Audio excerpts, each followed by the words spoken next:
3 বছর পর সফুরা দেশে যাচ্ছে। ঢাকা শহরে সে যে এক নাগারে এতদিন পার করে দিয়েছে তা সে নিজেও বুঝতে পারেনি। এই তো মনে হয় সেদিন মাত্র এসেছে। এক শীতে এসেছিল, মাঝখানে 2টো শীত গিয়ে এখন আবার শীতকাল। প্রথম দিন ভীত মুখে বারান্দায় বসেছিল। বেগম সাহেব তাকে দেখেও না দেখার ভান করলেন। 2টো সুন্দর সুন্দর বাচ্চা, রূপা লোপা, পাশেই খেলছে, অথচ তার দিকে তাকাচ্ছে না। একসময় সফুরা ভয়ে ভয়ে জিজ্ঞাসা করলো, কি নাম তোমার বোন? রূপা তার দিকে না তাকিয়েই বলল, আমাকে বোন ডাকবে না। সফুরা চুপ করে গেল। সময় কাটতেই চায় না। এরা তাকে কাজে বহাল করবে কিনা তাও বোঝা যাচ্ছে না। তার খুব পানি পিপাসা হচ্ছে, কার কাছে পানি চাইবে? একসময় বেগম সাহেব চায়ের কাপ হাতে তার সামনে বসলেন। তীক্ষ্ণ দৃষ্টিতে অনেকক্ষণ তার দিকে তাকিয়ে বললেন, কি নাম? সফুরা। ঘরের কাজকর্ম জানো?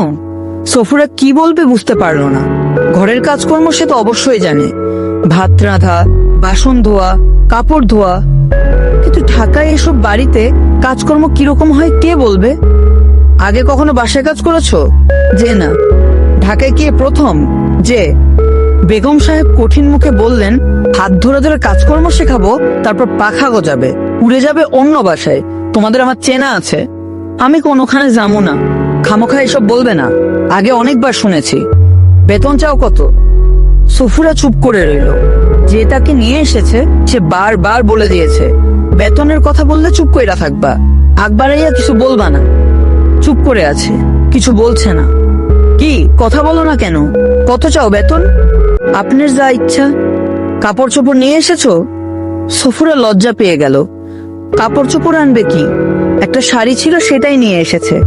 যার কাপড় চোপড় আছে সে কি আর ছেলে পুলে স্বামী ছেড়ে ঢাকায় কাজ করতে আসে? বেগম সাহেব বিরক্ত গলায় বললেন, তোমাদের এই আরেক টেকনিক, এক কাপড়ে উপস্থিত হবে, যাতে সঙ্গে সঙ্গে একটা শাড়ি কিনে দিতে হয়। সফুরা মাথা নিচু করে রাখলো। তোমার কি নাম যেন বললে? সফুরা।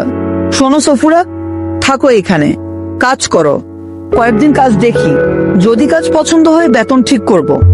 আমার সংসার ছোট, কাজকর্ম নেই বললেই চলে।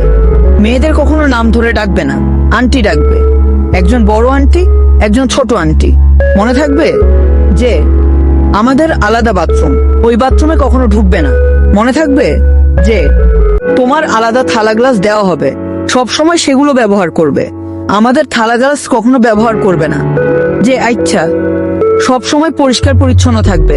গ্রাম থেকে এসেছো, পেট ভর্তি কৃমি, কৃমির ওষুধ খাইয়ে দেব। মাথায় উকুন আছে? যে। উকুনের ওষুধ দেব। লরেক্সিন চুলে মেখে গোসল করো। যে। আচ্ছা। 2 দিন পর পর দেশের বাড়ি যাওয়া, এর অসুখ তার অসুখ, এইসব চলবে না। দেশে যাবে বছরে একবার, দেশের বাড়ি থেকেও প্রতি সপ্তাহে তোমাকে লোক দেখতে আসবে, তাও চলবে না। বেতনের টাকা মাসের 2 তারিখে দিয়ে দেব, মানি অর্ডার করে কিংবা কারো হাতে পাঠিয়ে দেবে।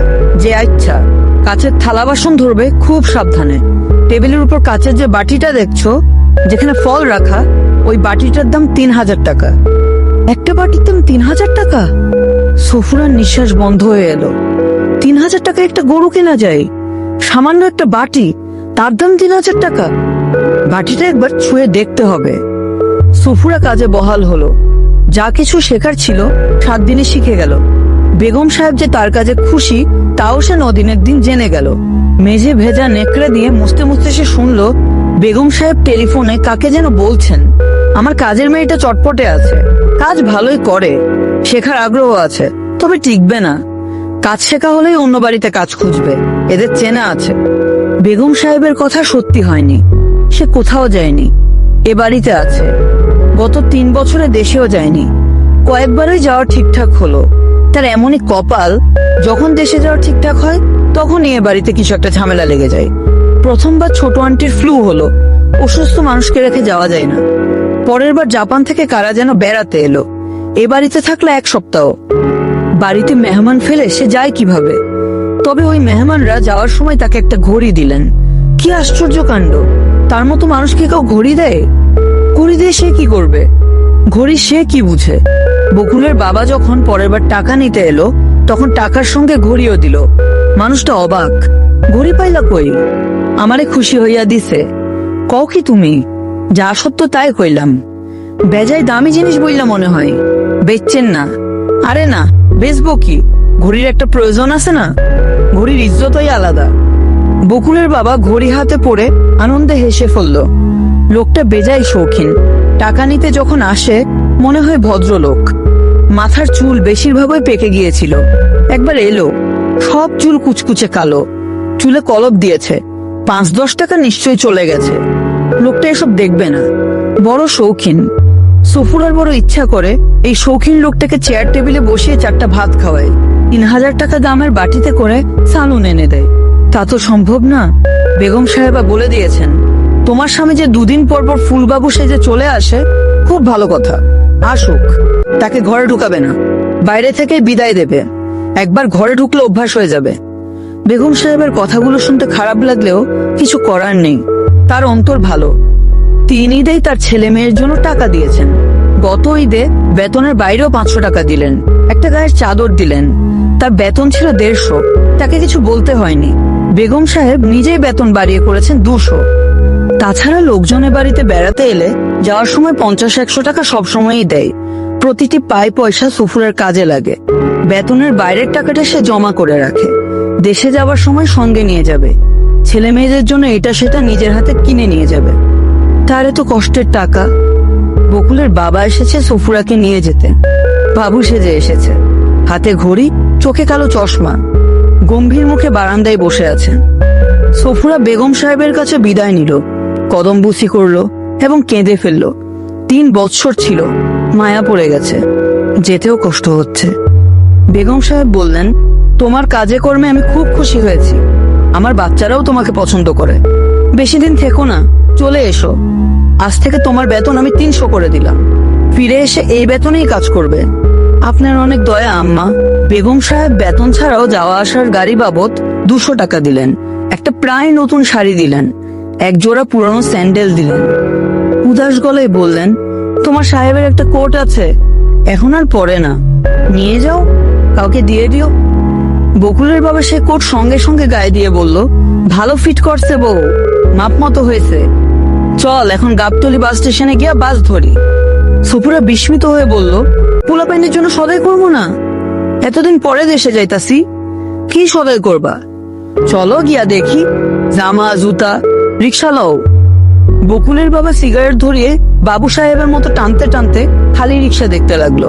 সফুরা বলল, আপনারা চিননের আর উপায় নাই, বাবু সাহেবের মতো লাগতেছে। চোখে চশমা দিছেন? কত দাম চশমার? সস্তায় কিনছি, রোদের মধ্যে চোখকে দিলে খুব আরাম হয়। আপনি ওখানে একখান জুতা কিনেন। বকুলের বাবা উদাস গলায় বলল, চল যাই, সস্তায় পাইলে 1 জোড়া কিনবো। নৌকায় উঠে বকুলের বাবা ক্ষীণ স্বরে বলল, একটা বিষয় হয়েছে বুঝলা সফুরা, তোমার আগে না বললে বাড়িতে গিয়ে হইচই করবা। হইচই করানোর কিছু নাই। সফুরা আতঙ্কিত গলায় বলল, কি বিষয়?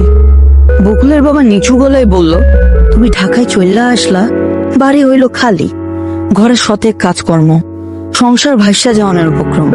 গ্রামে 10 জনে তখন বলল, আপনি কি বিবাহ করছেন? উপায়ন্ত না দেখা গত 22 মাসে আমরা তো কিছু খবর দেন নাই। বকুলের বাবা চুপ করে গেল। সফুরার চোখে পানি এসে গিয়েছিল। সে শাড়ির আঁচলে চোখ মুছল। লোকটা 22 মাসে বিয়ে করেছে। ঈদের পরপর বেগম সাহেবের জাকাতের টাকা থেকে যে 500 টাকা বাড়তি দিয়েছিলেন, সেই টাকাটা খরচ করেছে বিয়েতে। জাকাতের টাকাটাই তার কাল হয়েছে। রাগ করলে নাকি সফুরা? ভালো মতো বিবেচনা করো। মেয়ে মানুষ ছাড়া সংসার চলে?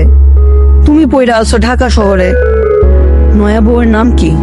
সুলতানা। দেখতে কেমন? আছে মোটামুটি। গায়ের রং কেমন? ধলা। আবারও সফুরার চোখে পানি এসে গেল। চিৎকার করে তার কাঁদতে ইচ্ছা করছে, ইচ্ছা করলেও তা সম্ভব নয়। তাছাড়া কি হবে চিৎকার করে কাঁদলে? কিছুই হবে না। ঘুরে ঘুরে অনেক কিছু কিনলো সফুরা। ছেলে মেয়েদের জন্য জামা, জুতা, স্নো আলতা, একটা মশারি, চিনি, পোলাওয়ের চাল, 1 ডজন কমলা।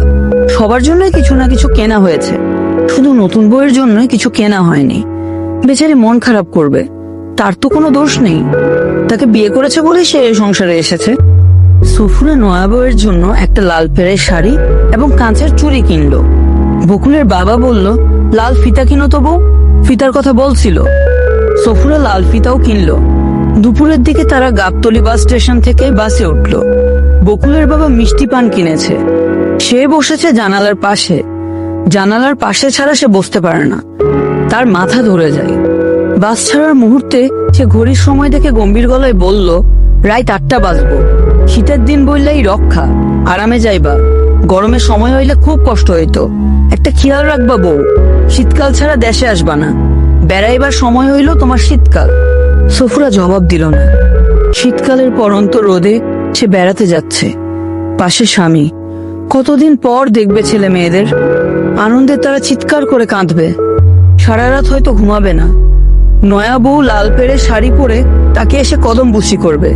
সে নয়া বউকে বলবে, আমার অনেক কষ্টের এই সংসার, দেখে শুনে রাখ। বলতে বলতে সে হয়তো কেঁদে ফেলবে। আজকাল অকারণেই তার চোখে জল আসে।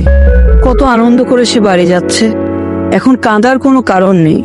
অথচ কি কাণ্ড, সে কেঁদেই যাচ্ছে। অনেক কাল আগে বিয়ের সময় স্বামীর সঙ্গে শ্বশুর বাড়ি যাওয়ার সময়ও সে এভাবেই কাঁদছিল।